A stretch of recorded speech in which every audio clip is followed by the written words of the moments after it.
అన్నటువంటి వార్తని హైలైట్ చేసింది. వక్ఫ్ బిల్లుపై లోక్సభలో అధికార విపక్షాల వాగ్బాణాలు సుదీర్ఘంగా కొనసాగిన చర్చ. నిరుపేద ముస్లింల ఉన్నతకే ప్రాధాన్యం అమిత్ షా.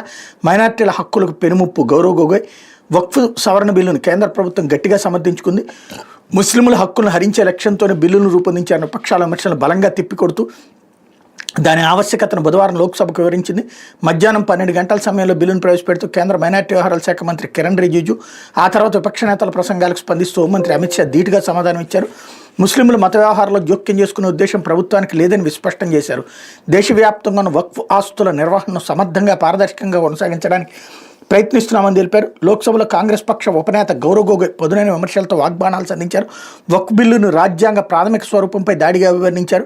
మైనార్టీల హక్కులను హరించడంతో పాటు సమాజాన్ని విభజించి రాజకీయ లబ్ధి పొందాలని అధికార పార్టీ ప్రయత్నిస్తోందని ధ్వజమెత్తారు. అధికార విపక్ష సభ్యుల వాద ప్రతివాదనతో లోక్సభ ప్రతిధ్వనించింది.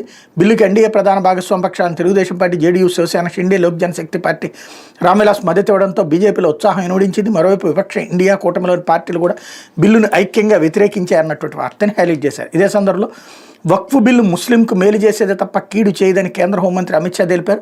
బిల్లుకు వ్యతిరేకంగా మైనార్టీలను రెచ్చగొడుతున్న వారిని తీవ్రంగా హెచ్చరించారు. భారత ప్రభుత్వం పార్లమెంట్ తీసుకొస్తున్న ఈ చట్టాన్ని అందరూ పాటించాల్సిందని స్పష్టం చేశారు. వక్ఫ్ ఆస్తులను అడ్డుపెట్టుకుని కొందరు 100 కోట్లు సంపాదిస్తున్నారని ఆరోపించారు. వక్ఫ్ ఉన్నది నిరుపేద ముస్లింల కోసమే కానీ దొంగల కోసం కాదని చెప్పారు.